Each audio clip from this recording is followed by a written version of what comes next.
अस्सलाम वालेकुम नाजरीन, मैं हूं सादिया गुल और आप देख रहे हैं मेरा यूट्यूब चैनल। नाजरीन, आज के व्लॉग में हम बात करेंगे मौलाना तारिक जमील के हवाले से, जो कि एक बड़ी मशहूर मजहबी शख्सियत भी हैं और एक आलिम दीन भी हैं। हम लोग ख़ास तौर पे हम जैसे लोग जो उम्र में जिनकी उम्र जैसे जैसे बढ़ती जाती है, ऑटोमेटिकली हमारा दीन की तरफ रुझान ज़्यादा होता जाता है। तो हमें मौलाना साहब के जो बयानात हैं उनसे बहुत कुछ सीखने को मिलता है। उनके बयानात से मुतासर होकर कई लोगों ने इस्लाम कबूल किया। नाजरीन, अभी कुछ दिन पहले आजकल आपने देखा होगा कि उनका एक छोटा सा क्लिप वायरल हो रहा है टिकटॉक पे। कोई डॉक्टर हैं तो वो उनकी प्रमोशन करते हुए उनका हेयर ट्रांसप्लांट कर रहे हैं। तो नाजरीन, इसमें लोगों ने बहुत क्रिटिसाइज़ किया उनको, बहुत बातें की लोगों ने कि मौलाना साहब को इस उम्र में नकली बाल लगवाने की क्या ज़रूरत थी।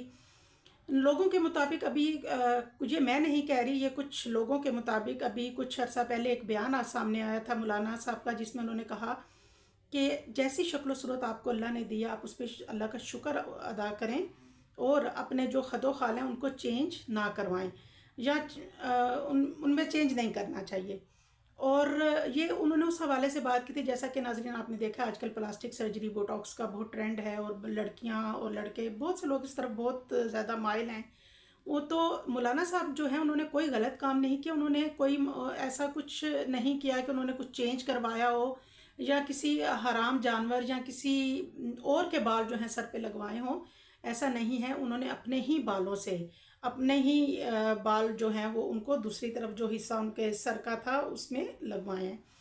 तो नाजरीन, क्योंकि मौलाना साहब जो हैं उनकी शख्सियत अक्सर तनकीद का निशाना बनी रहती है, जिसमें अभी रिसेंटली जब उनके बेटे की उनके बेटे ने ख़ुदकुशी की, तो बहुत से लोगों ने कहा कि जी अपने बयानात में तो डॉक्टर मौलाना तारिक साहब बताते हैं कि ये ख़ुदकुशी हराम है। तो उनके अपने जब बेटे ने ख़ुदकुशी की तो उन्होंने उसकी दुआए मग़फ़रत भी करवाई। और यहाँ तक कि उनके एक दोस्त ने कहा कि मौलाना साहब जो हैं वो उन्होंने देखा है कि उनका बेटा जो है वो जन्नत में है। नाजरीन, इसमें मैं आपसे सिर्फ एक ही बात कहना चाहूँगी कि हमें हर वक्त अल्लाह से डरते रहना चाहिए, अल्लाह से दुआ करनी चाहिए कि अल्लाह ताला हमें ईमान पे हमारी इस ज़िंदगी का ख़ात्मा हो।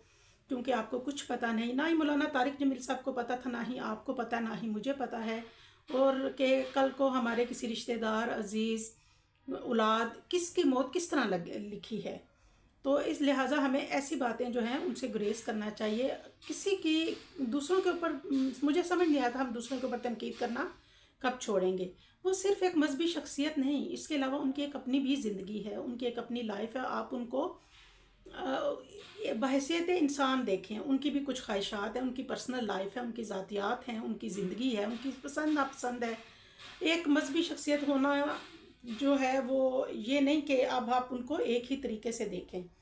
दूसरी बात यह है नाजरीन के लोगों ने ये कहा कि उनके कौलो फेल में तज़ाद पाया जाता है और वो लोगों को कनात पसंदी से गुजारा करने का कहते हैं, सादगी का दर्स देते हैं। तो उनके नाम से जो एक ब्रांड आजकल आपको पता है, एक ब्रांड MJT के नाम से गालिबन मार्केट में आया है, तो वो बहुत एक्सपेंसिव ब्रांड है। तो इसमें भी कोई ऐसा मसला नहीं है। अगर अल्लाह ताला ने उनको दिया है तो बिज़नेस करना उनका हक बनता है, बिज़नेस करने की हर किसी को इजाज़त है।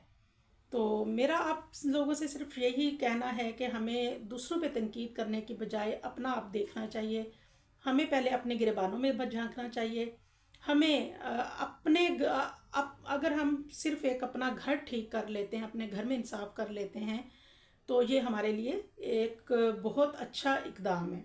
आप देखें नाजरीन कि आप लोग जो मौलाना साहब को तनकीद का निशाना बना रहे हैं, आप ये देखें कि आपके अपना रिलेशनशिप जो है वो कैसे चल रहे हैं, आपका घर कैसे चल रहा है, आपके बच्चे क्या कर रहे हैं, आपके बहुत से मसाइल होंगे। और अच्छा तो यही होता है कि हम दूसरों की ज़ात के ऊपर तनकीद करने की बजाय जो है वो अपना ख्याल करें, अपना ध्यान दें, क्योंकि हमने किसी के अमाल का हिसाब अल्लाह को नहीं देना। हमने अल्लाह के आगे जवाबदेह होना है सिर्फ अपने अमाल का। दुनिया को खुश करना इतना ज़रूरी नहीं है। हम हर वक्त जहन में ये बात करनी चाहिए कि हमें रखनी चाहिए ये बात कि हमें अल्लाह को खुश करना है और हमारा अल्लाह हमें देख रहा है। तो नाज़रीन, दुआओं में याद रखिएगा और अल्लाह ताला आपको अपने हिफ्ज़ो अमान में रखे, और चैनल को लाइक कीजिएगा। अल्लाह हाफिज़।